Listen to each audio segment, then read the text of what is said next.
de spéléothème, une stalactite et ensuite un chaudron. Et normalement de la lave devrait apparaître au bout de quelques minutes. Bon, faudrait que je fasse des champs un peu plus efficaces parce que ceux-là sont vraiment très nuls. Parce qu'ils sont vraiment très éloignés de notre base. Donc je vais devoir abîmer notre magnifique monde pour pouvoir faire des champs gigantesques. Alors je suis en train de remarquer qu'il me reste vraiment très peu de fer, juste 35 pépites, j'ai même pas de lingots, donc la situation devient un peu critique, mais juste avant de pouvoir faire notre première ferme à fer, je vais pouvoir placer notre premier portail du Nether. Et en plus, ce qui va être très intéressant, c'est qu'on a un data pack qui va pouvoir nous permettre de faire un peu le portail du Nether qu'on veut. Je l'avais rajouté dans la première saison de la série Hardcore et vous l'aviez adoré. Pendant que je casse le plafond, je vais réfléchir à la forme du portail du Nether qu'on pourrait faire. Bon, finalement, changement de programme, je ne vais pas placer le portail du Nether par ici, mais plutôt par là. Je pense faire une arche, ça pourrait être trop joli. Et en plus, j'ai pile poil le nombre d'obsidienne qu'il me fallait. J'ai plus qu'à l'activer et normalement ça marche, si je dis pas de bêtises. 3, 2, 1...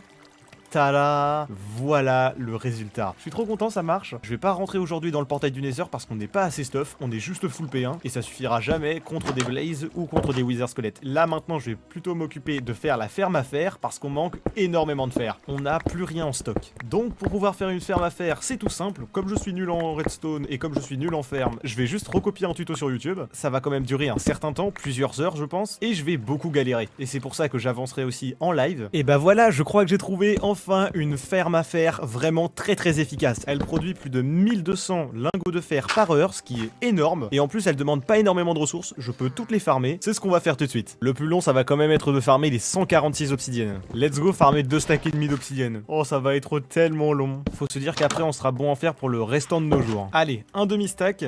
Oh là là là là, ça va être interminable. Et un stack d'obsidienne.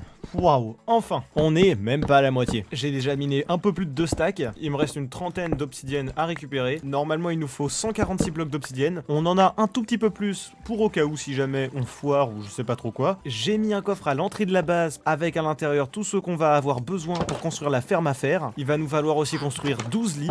Petit problème, je suis coincé avec les moutons. Je sais pas comment m'en sortir. Je pensais que les échelles ça allait marcher, mais finalement, en fait, ils sont trop nombreux. Bon bah, vous savez ce qu'il nous reste à faire, hein. C'est bon, yes, c'est bon.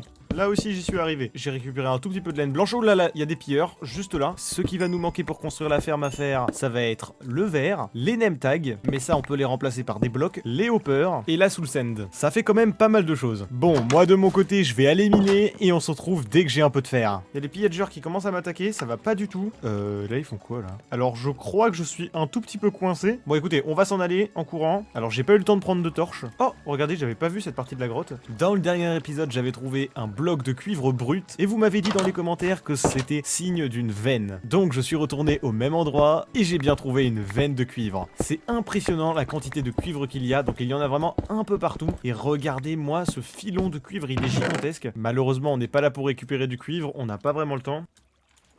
Hop les. D'ailleurs mon épée n'est pas forcément en très bon état, donc on va faire aussi très attention. Waouh, cette partie de la grotte je l'avais pas découverte, elle est incroyable. Et voilà le travail, je suis remonté à la surface et j'ai récupéré beaucoup de fer. Enfin juste 2 ou 3 stacks. Ce qui a largement suffi pour faire les entonnoirs, des wagonnets plus des rails et un petit stock de fer. C'est pas beaucoup mais ça suffira largement en attendant d'avoir la ferme à fer. J'ai à peu près tout ce qu'il nous faut, il ne manque plus que les name tags et la soul sand. Le fameux moment où on va devoir aller dans le Nether est arrivé. Oula, on spawn au-dessus de la lave. Je retourne dans l'overworld prendre un briquet. Donc on est dans un biome bleu, mais je crois pas qu'il y a de la soul sand dans les alentours. Je vais en profiter pour récupérer quelques champilampes parce que j'adore ce bloc lumineux. Il est trop beau. Alors toujours pas de soul sand à l'horizon. Ah, par ici, il y a peut-être moyen de trouver de la soul sand. Il y a de la soul sand juste en dessous de nous. Oh, j'y croyais plus. Let's go! Enfin de la soul sand. J'en prends pas mal, comme ça on sera tranquille pendant un bon petit bout de temps. Et maintenant qu'on a récupéré les 2 soul sand, on va essayer d'aller chercher du sable, environ 200. Donc ça veut dire un peu plus de 3 stacks. Et d'ailleurs, je viens de remarquer que notre ferme à lave fonctionne totalement. Je me suis crafté plein de pelles et je vais aller chercher pas mal de sable. Le problème c'est qu'on n'a pas du tout de désert dans les alentours, donc je vais devoir m'écarter un petit peu si je veux aller récupérer du sable. Là il y en a un petit peu, je vais m'empresser de le récupérer, mais il y a une grotte en dessous, mais oh là là là là là, quelle horreur. Voilà, en fait finalement c'était pas si long que ça, et j'ai récupéré largement de quoi faire la ferme. Maintenant que je suis en train de faire cuire le sable, je vais aller trouver un endroit où faire nos fermes. J'aimerais bien un endroit plat, dégagé et surtout praticable, sachant qu'ici ça serait plus un endroit où on pourrait faire nos constructions. Oh, une tête de vache, une tête de poulet aussi. Attendez, on va tester ça tout de suite.